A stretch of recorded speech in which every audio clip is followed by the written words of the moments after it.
and only some of them, not all of them, will imprint the inner table. And finally, this is the support that I mostly studied.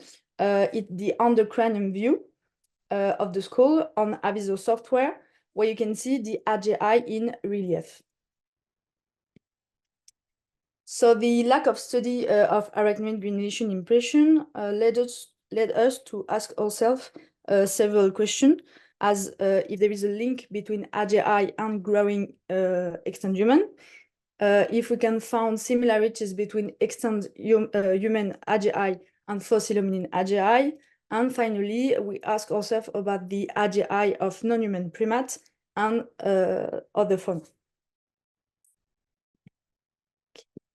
So in order to answer this question, we use 150 specimens, including 77 extant Homo sapiens, with the same amount of immature and adults. Also, we got the equivalent proportion of male and female. For the fossil hominin, we got 5 different species, and for the non-human primates and fauna, we got various species, but only mammals. So to study these individuals, we developed 4 steps of observation of the CT scanners, with first the number of AGI on the parietal bones, then their localization on the skull, and we got also the size and bone alteration. Actually, we got 5 different steps for each one.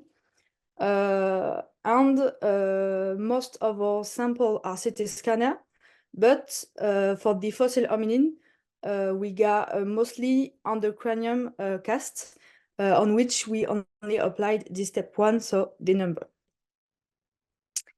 Now the general results for extant Homo sapiens show that we got 3 AGI in average per individual. They're from the absence to 6 AGI maximum. They appear at 2 years old. The max number, so 6 AGI, is reached at 11 years old.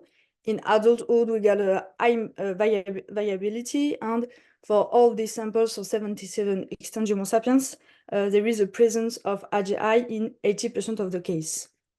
Now for the localization, we have a high majority in the red zone, so zone A.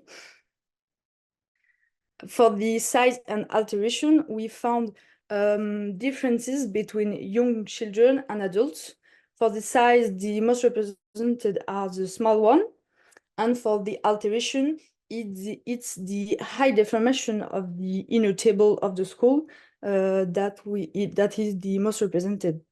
Just to let you know that for the 4 steps, we have no significant differences between male and female. For the other specimen, the fossil Homo sapiens stand out a little bit because they have 4 AGI in average per individual. So as you can see, is the higher number. They also have 7 AGI maximum. It's also the higher number.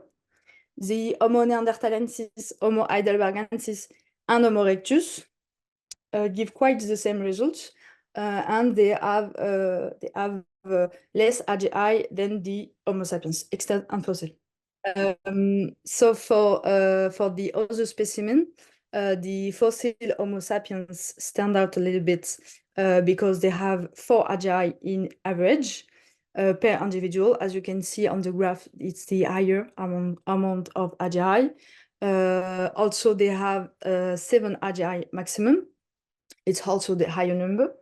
The Homo neanderthalensis, Homo heidelbergensis, and Homo erectus give quite the same results, and they have less AGI than Homo sapiens, fossil, and extant. For the non-human primates, they have less AGI than the hominin, with 1 or 2 AGI in average, and they have a presence of AGI in only 52% of the case. Finally, for the fauna, they have even less AGI because in our sample of 11 mammals, only one had only one AGI, and it's the puma. There is common feature between extant Homo sapiens, fossil Homo sapiens, and other fossil hominins. AGI appear at 2 years old in extant Homo sapiens, and there is almost total absence of AGI in fauna, and only half of the non-human primates have AGI.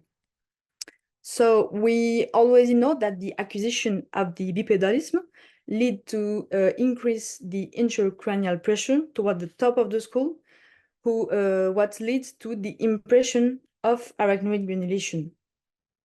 Also, for this point, there is a study by Siva Kumaran that showed that the locomotor system and animal size influence the arachnoid granulation. So for this study, the soft tissue. And we can ask ourselves if those factors, so locomotor system and animal size, could influence the impression of arachnoid granulation. So just to conclude, so as I already say, there is the AGI grow with individuals. There is no significant differences between extant humans and fossil hominins, and AGI appears at 2 years old, and there is less AGI in fauna. It's more about the next steps. Some of them are clearly to observe AGI in more fossil hominins, including more species and younger specimens, but also include more fauna other than mammals to look at the behavior of this AGI in this species. So many thanks to the organizer, my tutors, and everyone for your attention.